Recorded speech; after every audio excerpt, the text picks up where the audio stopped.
Well, hello and welcome to Connecting Life to Faith, our weekly vlog about current issues in the news, about what's going on in our church. Just a chance to kind of get in Joe's office, get in what we're thinking as a staff, how as we as a church can approach the world outside of our church.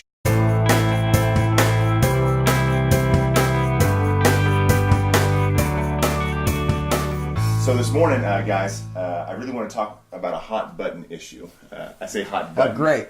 Yeah, it'd be fantastic. And we're all NFL fans. We like football, and we've seen Colin Kaepernick, a quarterback for the San Francisco 49ers, decide to kneel during the national anthem as a protest. What he says to something with the Black Lives Matter movement, the idea that as there's injustice within the police force and black people being killed and murdered by them, he's not going to stand to the American flag as long as it doesn't as the country doesn't resolve this issue.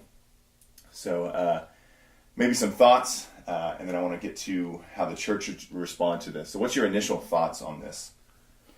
Well, I was fascinated you tied it into Black Lives Matter, and that's really the second place I want to go. So my initial thought,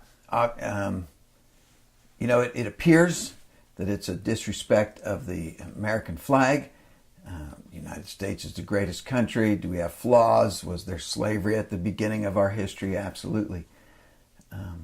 But never in the history of the world has there been the kind of freedom that Americans of all kinds can enjoy. Throughout history, oppression, king and serfs was the norm. And there's never been a country before in history. That's why it's called the American experiment. And so my first thought is, man, you're protesting in the best environment there's ever been in the history of the world. Almost the only environment you could have ever done anything like that and not been labeled a traitor and murdered or executed, whatever you want to say. I like where it's headed because we're talking about his platform, right? That his platform as a multi-million-dollar earner in a game that you really couldn't get that anywhere else but America. And something maybe we can talk about, is it appropriate to use that platform for what he's using it for? I think, the point he's making, I'm not a fan of, that it's, an oppressive kind of country. I think it would be great if he used his platform in a way that actually provided help for people in need. In urban environments, violence is just on a terrible scale. And there is injustice and people living on edge. It's a razor's edge of fear, and violence could break out at any time. And maybe he does work in inner city and urban environments. I don't know. But I'd sure like to see him and many others pouring their energies into environments like that, helping families, helping young men, stay in school and be productive, learn some skills, and be contributors to society and be contributors to improving the environments that they're in. You stated a moment ago, he's playing a game and making millions of dollars.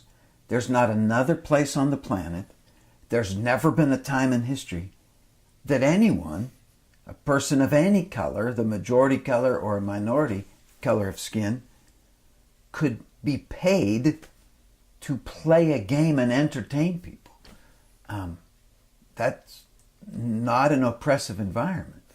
Now, at the same time, there's this great contrast. I have no idea what it's like to live with the history of slavery in my background. I've tried to read some of that and identify with some of that. We're trying in our current message series to create some sensitivity and awareness to the plight of the African slaves here in the United States. So I can't imagine living with the offense that slavery would have been to an entire race of people. But I know that before I was born, the black family was stronger. A lot of it is symptomatic of the breakdown of the family. And I think so much even of the ministry that we do is to try to strengthen families, try to serve under-resourced families and single moms, and it's an effort to try to strengthen families. If we can help people find God as the foundation of their life, families are going to be stronger. And I think that is going to go further than disrespecting, tearing down, dividing the country. Yeah, I think you're hitting something on Joe that it seems to be deeper than even Colin Kaepernick here. There was a video posted maybe last week by Dabo Swinney. We'll connect a link down below the video. You guys can check it out. It's worth the watch, where he talks about the idea that it's not a race problem that we're dealing with. It's a sin problem. And that's really at the root of it. One of the solutions is to convey to people that there will be ultimate justice one day. And the more God is removed from our culture, the more our culture demands justice today. And the more we bring God back into the picture, the more we understand that justice is something that's going to happen for sure at some point in time. The oppressors will get their due. And I don't have to break a businessman's window and steal his TV to get justice on that person. They will get justice, whomever that is. We would want to definitely make sure we're living with integrity, that we're treating people with fairness, whatever their status in life, whatever their race or ethnic origin. We're treating them with fairness. Bosses need to be treating employees. Businesses would treat customers. People on the street need to treat other people on the street with kindness and respect. That would definitely be one of them. As a church, we're working to build a spiritual foundation into people so that God's at the core of their lives. We know we wouldn't be doing what we do if we didn't believe that God is going to make all the difference in their lives. I think that it's the job of the church to participate in the community in a way that's going to bring light to every community. I think when I think about the social injustice that's involved in our country, our world, we see a lot of national organizations trying to step up, but I think it is the job of the local church to provide hope for every person, no matter what color of skin, no matter what political view, no matter even what religious view. The church is the only hope for this world. I think when Jesus left and he sent his disciples out to go make disciples, he began to build this church.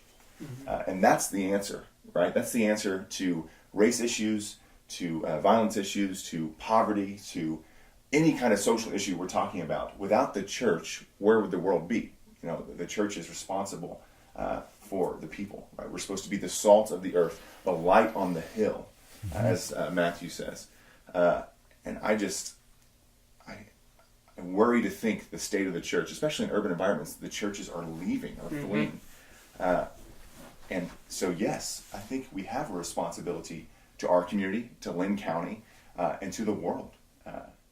Well, gentlemen, I think this is a great thing to talk about. I think our church, as we talked about, can be a solution to the sin problem because God has created the church to do that. It's the solution. It's the it solution. stewards the gospel. Yeah, so let's not check out. I would encourage you not to check out of this issue because we live in Lynn County or wherever you live. You have the opportunity. What you do matters. And serve your church as they serve the community. And if your church is not serving the community, you need to go talk to your pastor. So let's talk about now how we might be serving our community and maybe some things coming up that we could talk about that's happening in our church. Keep our listeners informed. What's happening at First Baptist Church in Mound City. We've got some cool things happening. So anything you guys are excited about? Well, in about 6 weeks, we're going to have our oil change for single moms. And last time we did it, we changed oil in 27 cars. We've changed the oil in over 430 cars. Coming out of Faith in Action Sunday, and we had discussion with our leadership team of the church yesterday afternoon about another need situation that we wanted to rally some people to. So that's a couple things going on with us. So don't just sit on your couch or just come to church. Get plugged in. and serve your community. That's what we're here for. Yeah, we want to strengthen the family. Yeah, exactly right. Well, man, thank you for tuning into our second video. Man, we would encourage you, if you're in our area, come to church Sunday mornings and hear about what we're teaching. We are a church who, man, really wants to take the gospel outside of our four walls and serve our community, serve our world. And man, we just love being a part of the church, which is the solution. Absolutely. Is the solution to the problem we see.